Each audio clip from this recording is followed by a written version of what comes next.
Welcome back students. आज हम cover करने वाले हैं, लास्ट लेक्चर में मैंने बताया था कौन सा topic, DNA, right. So discovery of genetic material done हो चुकी है, जो हम पढ़ चुके हैं मॉलिक्यूलर इनहेरिटेंस में, that DNA act as a genetic material. बताया था मैंने लास्ट लेक्चर में भी कि आरएनए भी जेनेटिक मटेरियल एक्ट करता है कुछ वायरसेस में। तो आज हम सबसे पहले देखो बेटा, आपको डीएनए का स्ट्रक्चर अच्छे से क्लियर करना पड़ेगा, क्योंकि इस चैप्टर में मॉलिक्यूलर बेसिस ऑफ इनहेरिटेंस में और भी टॉपिक है, लाइक जो प्रोसेसेस होती है, रेप्लिकेशन एंड ट्रांसक्रिप्शन, राइट। तो उसको समझने के लिए या ट्रांसलेशन आपको डीएनए का स्ट्रक्चर क्लियर होना चाहिए, तभी आपको वो प्रोसेस समझ आएगी। क्लियर? तो हम स्टार्ट करते हैं आज डीएनए। किससे स्टार्ट करेंगे हम बेटा? डीएनए से।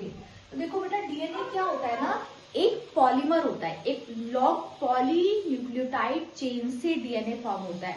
Basically DNA is a polymer of deoxyribo nucleotides. तो किसका पॉलीमर है? डीऑक्सीराइबो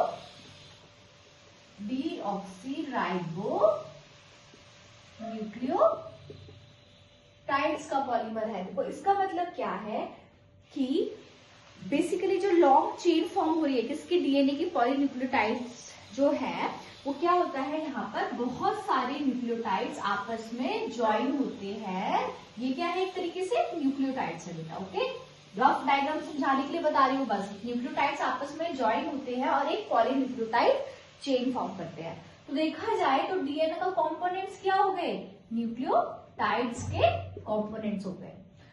इसलिए हमें पहले क्या समझना होगा, न्यूक्लियोटाइड का होता क्या है, राइट। न्यूक्लियोटाइड में क्या क्या प्रेजेंट है, एक जो ये कंपोनेंट है डीएनए का, इसमें क्या क्या प्रेजेंट होता है। तो देखो, इससे पहले अगर मैं बताऊं तो ये जो नंबर ऑफ, ये क्या है, सारे न्यूक्लियोटाइड्स हैं। तो अलग अलग डीएनए, अलग अलग ऑर्गेनिज्म के डीएनए में नंबर ऑफ न्यूक्लियोटाइड्स क्या होते हैं, अलग अलग होते हैं। एक पर्टिकुलर कैरेक्टरिस्टिक होता है अबाउट अ ऑर्गेनिज्म की नंबर ऑफ न्यूक्लियोटाइड्स कितने प्रेजेंट होंगे। ओके, इसी को आप बोलते हो number of base pair in an organism. अब देखो, क्लियर है? तो न्यूक्लियोटाइड अगर हम बात करें, न्यूक्लियोटाइड के 3 कंपोनेंट्स होते हैं। फर्स्ट वन अगर हम बात करते हैं,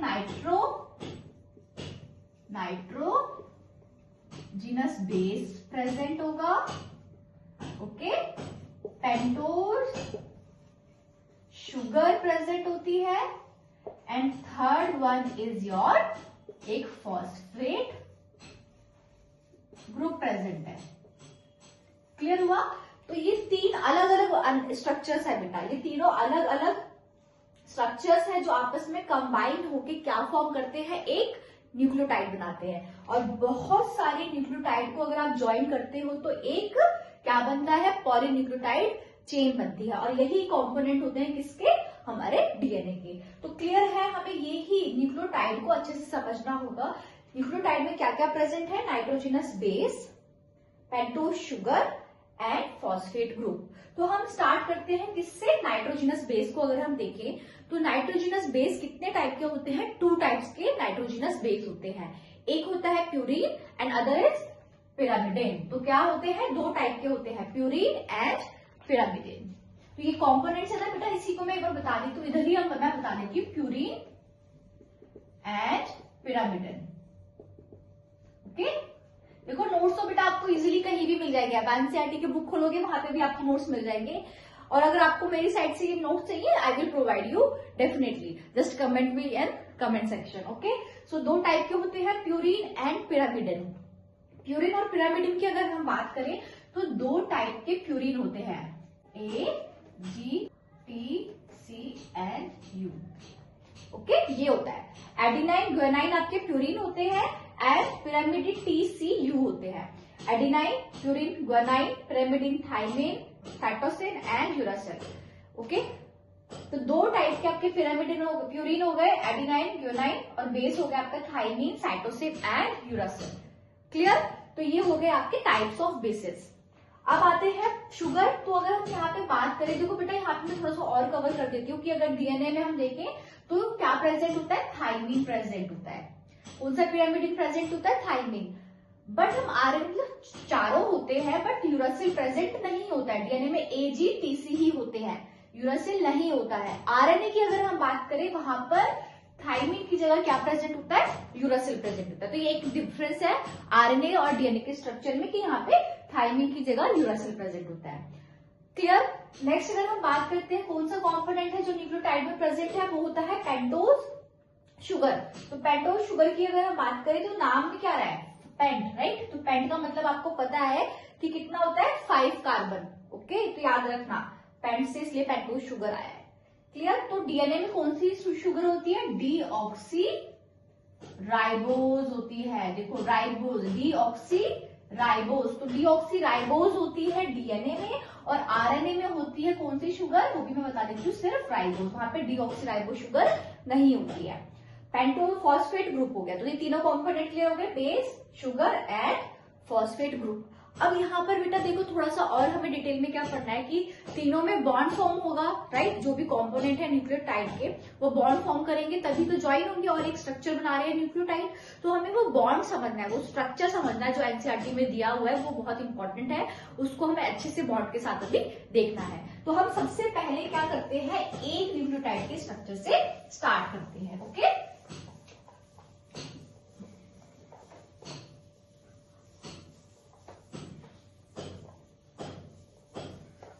let's start with component of DNA, that is nucleotide. देखो बेटा अभी हमने देखा न्यूक्लियोटाइड में मैं शॉर्ट फॉर्म में लिख देती हूँ, समझ जाना क्या क्या है, बेसिस है और शुगर है और फॉस्फेट ग्रुप है। इन तीनों को आपस में ज्वाइन होना है और क्या बनाएंगे, ये न्यूक्लियोटाइड बनाएंगे। तो सबसे पहले हमें देखना है जो शुगर है, दैट इज डीऑक्सीराइबोज शुगर। तो उसको हम कैसे, जो स्ट्रक्चर में देखो कैसे बना है, ये लाइक, क्लियर हुआ। तो ये राइबोज शुगर बनी हुई है, आप अपने बुक में भी चेक कर सकते हो, एनसीईआरटी में भी चेक कर सकते हो। तो वो पूरा डायग्राम देख के बच्चों को समझ नहीं आता है, मैं आपके सामने छोटे छोटा से स्टार्ट करूंगी, बेसिक यूनिट से स्टार्ट करते हैं और फिर हम पूरे डायग्राम को समझेंगे। तो देखो मेन वहां पे बताया है कि जो शुगर होती है, देखो इसमें टोटल हम कार्बन काउंट करते तो कितने जा रहे हैं, 1 2 3 4 5, राइट। क्या बेटा, तो ये डीएनए के स्ट्रक्चर में ये क्या है, अगर हम बात करें तो डीऑक्सीराइबोज शुगर है। यहाँ पे बॉन्डिंग चेक करते हैं हम तीनों के बीच में कैसे कैसे फॉर्म होती है और वो कौन सा बॉन्ड होता है, उसके बॉन्ड का हमें नाम देखना है। तो डीऑक्सीराइबोज शुगर के 1 प्राइम कार्बन के OH से क्या अटैच होता है, क्या अटैच होता है बेटा, बेसिस। क्या अटैच होता है, बेस। अब यहाँ पे कुछ भी अटैच हो सकता है आपका, AGTC, इन तीनों में से कोई भी बेस यहाँ पे अटैच हो सकता है। तो 1 prime carbon of what, ribose sugar, deoxyribose sugar के OH ग्रुप से क्या अटैच होता है, नाइट्रोजिनस बेस। तो याद रखना बेटा कि शुगर और तब इससे क्या ज्वाइन हो जाए, बेस ज्वाइन हो जाए, राइट। ज्वाइन कैसे हो रहा है, एक पर्टिकुलर बॉन्ड से ज्वाइन हो रहा है। तो इस बॉन्ड का क्या नाम होता है, कौन से बॉन्ड से ज्वाइन होता है, ये N glycosidic linkage. Okay, N glycosidic linkage से डीऑक्सीराइबोज शुगर और बेस ज्वाइन होते हैं। ओके, कौन सी, ये तो ये बॉन्ड कौन सा है बेटा, एन ग्लाइकोसिडिक लिंकेज से। अब यहाँ पर एक और टर्म इंट्रोड्यूस होती है कि अगर शुगर और आपका जो भी बेस है, इन दोनों को कंबाइन करके जो स्ट्रक्चर बना है, इसका नाम क्या होता है, न्यूक्लियोसाइड। इसको हम बोलते हैं nucleoside. Your deoxyribose sugar and base combine करके क्या बोलते हैं, न्यूक्लियोसाइड। बेटा अगर हम नाम बात करें तो आपको मैंने खाली बेस का नाम बता दिया, adenine, guanine, thymine and cytosine. But अगर ये किसके साथ अटैच हो गए, शुगर के साथ अटैच हो गए, तो इनका नाम क्या हो जाएगा, एडिनोसाइन हो जाएगा, adenosine, guanosine, thymosin and cytosine, और यूरासिल में यूरिडिन। तो याद रखना, ठीक है। तो ऐसे नाम से जहां पे SINE इधर एंड में आ रहा है, या थाइमोसिन एंड में आपको पता चल रहा है, तो वो किसकी बात कर रहे हैं, उस टाइम पे न्यूक्लियोसाइड की बात करते हैं। क्लियर। ओके, अब देखो ये तो हो गया, हमने अभी देखा कौन से 1 प्राइम कार्बन के OH ग्रुप से कौन अटैच हो रहा है, बेस अटैच हो रहा है ग्लाइकोसिडिक लिंकेज से। नेक्स्ट एक और बॉन्डिंग होती है क्या बेटा, अगर हम बात करें इस न्यूक्लियोसाइड के 5 प्राइम कार्बन से क्या अटैच होगा। अब देखो ये तो अटैच हो गया दोनों, राइट, दोनों में बॉन्ड फॉर्म हो चुका है। एक और कॉम्पोनेंट क्या बचा है जो इसके साथ अटैच होगा, क्या अटैच होगा, फॉस्फेट ग्रुप। तो तब इससे फॉस्फेट ग्रुप अटैच होगा, तो ये एक क्या फॉर्म हो जाएगा, एक न्यूक्लियोटाइड बन जाएगा, राइट। तो अब इस न्यूक्लियोसाइड से क्या अटैच होना है, एक आपका फॉस्फेट ग्रुप अटैच होना है। तो फॉस्फेट ग्रुप किससे अटैच होता है? 5 प्राइम कार्बन के OH से। किसके 5 prime carbon? Of your nucleoside. तो देखो बेटा, दिस वन, ओके, 1 2 3 4 5, 1 2 3 4 5, और इसके यहाँ पे जो OH ग्रुप है इसकी जगह क्या जाता है? फॉस्फेट। तो इसका पूरे स्ट्रक्चर को आप क्या बोल रहे हो? एक nucleotide. Basically nucleoside plus phosphate group is called as a nucleotide. Clear हो गया? तो अब हमारा जो बेसिक एक कंपोनेंट है कौन है? न्यूक्लियोटाइड है। न्यूक्लियोटाइड का स्ट्रक्चर हमें क्लियर हो गया। बट अभी हमने देखा था कि यही जो न्यूक्लियोटाइड है आपस में क्या करते हैं, मतलब मल्टीपल न्यूक्लियोटाइड्स आपस में ज्वाइन होते हैं, राइट? तो ये कैसे ज्वाइन होंगे? ज्वाइन होते हैं ये आपस में और क्या फॉर्म करते हैं? तो देखो मैंने यहाँ पर अभी एक और बॉन्ड फॉर्म हुआ है। किसी ने सोचा किसका नाम क्या होगा? जैसे ये था ग्लाइकोसिडिक बॉन्ड, यहाँ पर जो बॉन्ड फॉर्म होता है इसको बोलते हैं हम फॉस्फो ईस्टर बॉन्ड। कौन सा बॉन्ड है ये बेटा? फॉस्फो ईस्टर बॉन्ड होता है। क्लियर?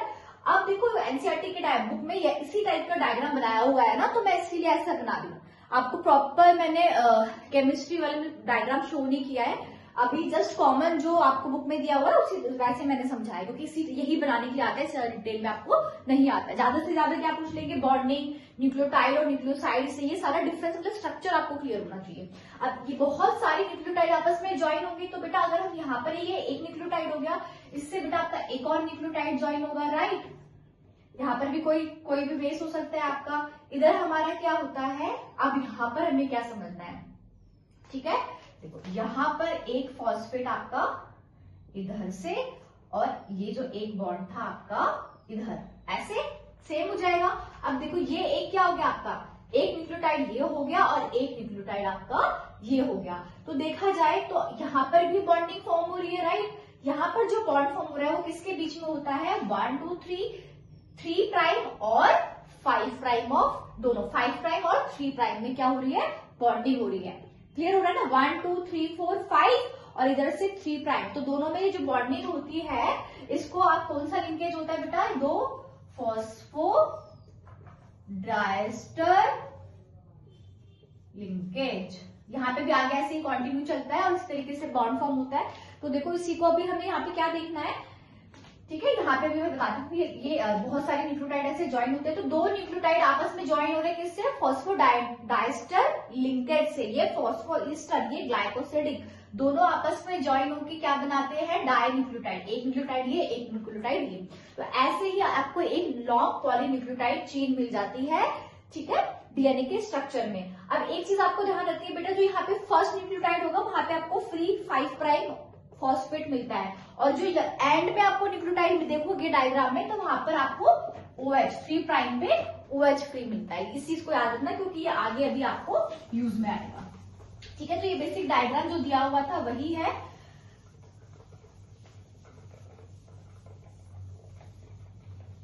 अब आता है देखो मोस्ट इंपॉर्टेंट टॉपिक जो बोर्ड में पूछा जाता है, वॉटसन एंड क्रिक मॉडल।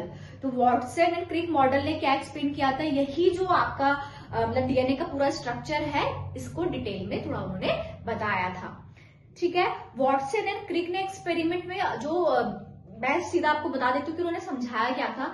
जो वॉटसन एंड क्रिक ने पॉलीन्यूक्लियोटाइड चेन जो होती है, तो डीएनए में कितनी पॉलीन्यूक्लियोटाइड चेन होती है बेटा? 2 पॉलीन्यूक्लियोटाइड चेन होती है। पॉलीन्यूक्लियोटाइड चेन आप समझ गए, एक मैंने अभी बना के दिखाई थी। सिमिलरली एक और पॉलीन्यूक्लियोटाइड चेन होगी, 2 पॉलीन्यूक्लियोटाइड चेन होती है। और इसमें मेन क्या बताया था? अभी मैंने आपको बताया एक एंड पे 5 प्राइम होता है और एक एंड पे 3 प्राइम। तो 5 प्राइम मतलब कौन सा? फॉस्फेट ग्रुप फ्री होगा, और 3 prime means OH group free होगा। तो एक चेन में 5 प्राइम टू 3 प्राइम को उन्होंने बोला, इस डायरेक्शन को बोला पोलैरिटी होती है, और दूसरी जो होती है उसकी 3 प्राइम टू 5 प्राइम पोलैरिटी है। तो याद रखना कि एक पॉलीन्यूक्लियोटाइड की चेन की पोलैरिटी 5 प्राइम टू 3 प्राइम और दूसरी 5 प्राइम टू 3 प्राइम। तो इसको इन्होंने बोला कि दोनों जो स्ट्रैंड मतलब बेटा यही पॉलीन्यूक्लियोटाइड चेन क्या होती है?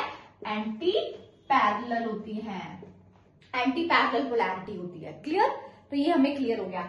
अब यहाँ पर एक और कॉन्सेप्ट बेटा आपका बनता है क्या, कि ये दो न्यूक्लियोटाइड चेन है ना, 2 पॉलीन्यूक्लियोटाइड चेन है, ये भी आपस में ज्वाइन होती है। अब डायग्राम में देखना, तो यहाँ अभी हमने एक पॉलीन्यूक्लियोटाइड, बेसिकली एक न्यूक्लियोटाइड का भी स्ट्रक्चर देख लिया, पॉलीन्यूक्लियोटाइड चेन भी देख ली। अब दो पॉलीन्यूक्लियोटाइड को आपस में क्या होना है, ज्वाइन होना है। तो देखो इसीलिए अभी बताया ये कैसा होता है, डबल हेलिकल स्ट्रक्चर होता है।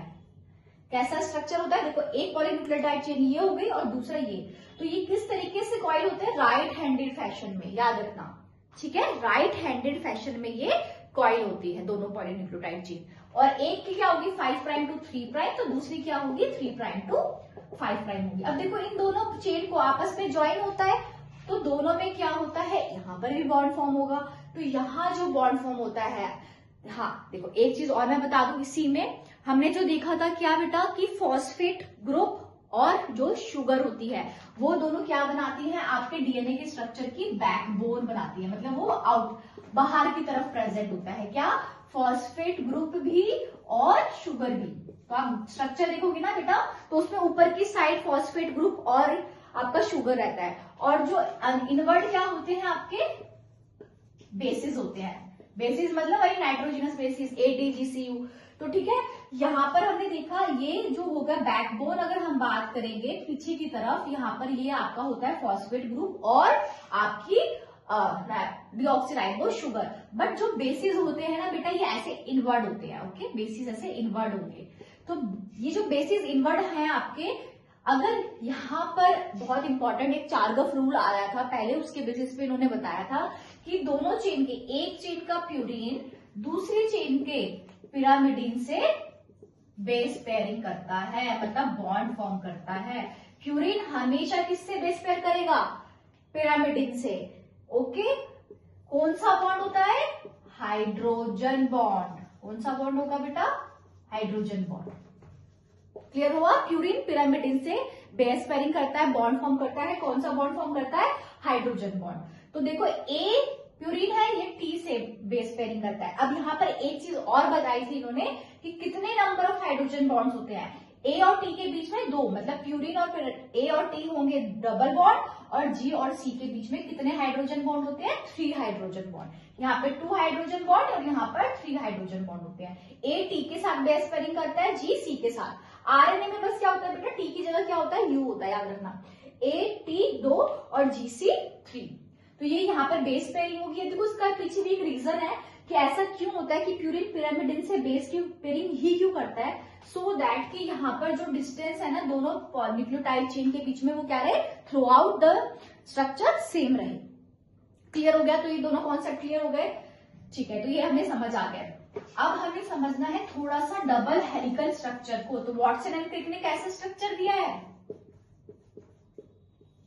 क्रिक ने कैसा स्ट्रक्चर दिया है बेटा, बताओ, डबल हेलिकल स्ट्रक्चर, राइट। तो ये कैसा बना हुआ है, डबल हेलिकल। अच्छा एक बात और बता दूं मैं कि डीएनए के ना कुछ टाइप होते हैं, जैसे Z DNA, B DNA, A DNA. तो जो यहाँ पर वाटसन एंड क्रिक ने दिया है, वो कौन सा डीएनए दिया होता है बेटा, स्ट्रक्चर B डीएनए का। एमसीक्यूज वगैरह में पूछ लेते हैं क्वेश्चन, तो मैंने इसलिए बता दिया, ओके, ठीक है। तो डबल हेलिकल स्ट्रक्चर की अगर हम बात करें, मैं बेसिक ज्यादा आपको लास्ट टाइम है एग्जाम का, तो हम यहाँ पे कॉन्सेप्ट बनाएंगे, उनको फटाफट याद करेंगे और आगे ऐसे ही हम आगे अपनी प्रोसेस कंटिन्यू करेंगे, ओके। रेप्लिकेशन तभी समझ आएगा, तब ये चीज समझ आएगी, 5 prime 3 prime 3 prime 5 prime, anti polarity, ये सब पता होना चाहिए। तो डबल हेलिकल स्ट्रक्चर में इसको आप क्या बोलते हो ना बेटा, एक हेलिक, मतलब एक आपको देख लो, ये एक पर्टिकुलर हेलिक में, ये सेकेंड, ये थर्ड। तो इसमें आपने देखा क्या है, बेस पेयर है। तो इन्होंने बताया कि टोटल यहाँ पर कितना होता है, एक इसमें 10 बेस पेयर होते हैं। कितने होते हैं, 10 बेस पेयर होते हैं। और टोटल हम अगर इसकी बात करें तो 3.4 नैनोमीटर यहाँ की इसकी हेलिक्स की लेंथ होती है। समझ आया, लेंथ ऑफ हेलिक्स कितनी, इसकी कितनी हो गई 3.4 नैनोमीटर। और इसमें टोटल बेस पेयर कितने आएंगे, एक हेलिक में 10 बेस पेयर आएंगे। तो आप 2 बेस पेयर के बीच में डिफरेंस बता सकते हो, ऑब्वियसली बता सकते हैं। टोटल कितना था 3.4 नैनोमीटर। आप इसको किससे डिवाइड कर दो, 10 से, क्योंकि एक में कितने होते हैं 10। तो आंसर क्या आ जाएगा, 2 बेस पेयर के बीच में कितना डिस्टेंस होता है, 0.34 नैनोमीटर। अगर जिनको नहीं पता, नैनो मतलब होता है बेटा 10 की पावर -9, ठीक है। तो 0.34 नैनोमीटर 2 बेस पेयर के बीच का डिस्टेंस होता है। पूरे हेलिक में 10 बेस पेयर होते हैं, जिसकी लेंथ कितनी है 3.4 नैनोमीटर, और 2 बेसिस के बीच में 0.34 नैनोमीटर डिस्टेंस होता है। थर्ड, और इन्होंने क्या बताया बेटा कि जो ये चीज हो गई क्लियर।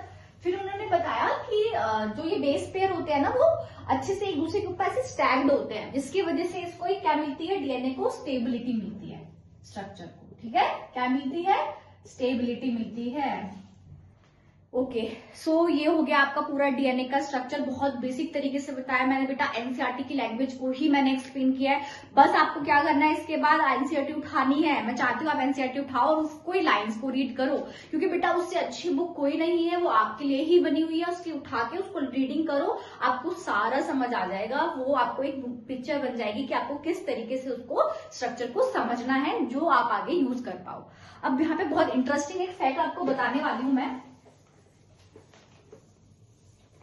देखो बेटा, अभी हमने देखा कि डिफरेंट ऑर्गेनिज्म में डिफरेंट नंबर ऑफ न्यूक्लियोटाइड होते हैं, बेस पेयर होते हैं, राइट। एक चीज और मैं आपको बता दूं, और हमने देखा एक बेस पेयर का डिस्टेंस, दो बेस पेयर के बीच में डिस्टेंस कितना है, 0.34 nanometre, right. That is 0.34 into 10 की पावर -9 मीटर। तो ये होता है एक बेस पेयर के बीच में जो डिस्टेंस होगा। अगर हम जनरली एक मेमेलियन सेल की बात करते हैं तो वो 6.6 इंटू 10 की पावर 9 मीटर इतने बेस पेयर उसके पास होते हैं एक पर्टिकुलर मेमेलियन सेल में।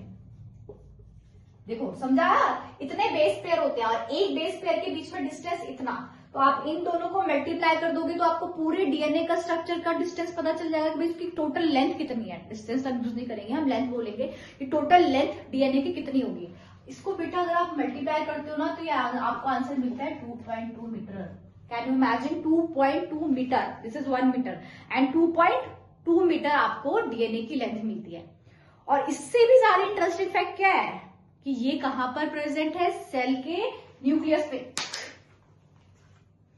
ये कहां पर प्रेजेंट है, सेल के न्यूक्लियस में प्रेजेंट होता है, राइट, इन यूकैरियोटिक सेल। मैं मेंशन कर देती हूँ। तो देखो ये आगे बताऊंगी मैं इस चीज को। और न्यूक्लियस पता है कितना होता है, 10 की पावर -6 मीटर। सोचो इतने छोटे न्यूक्लियस में 2.2 नैनोमीटर का डीएनए क्या होता है, इसके अंदर पैक होता है, इसके अंदर पैकेजिंग होती है, राइट। तो यही पैकेजिंग, यही फैक्ट और भी इंटरेस्टिंग है कि आपको आगे बढ़ना, आपको सोचोगे ना कि भी कैसे ये पैकेजिंग हो रही है, तो हम ये सारी ओवरऑल पैकेजिंग, तीनों process, replication, transcription and translation को आगे कंटिन्यू करेंगे। देखो बेटा, अगर आपको कोई डाउट आते हैं तो कमेंट कीजिए और please like and subscribe biology with Prerna. Thank you.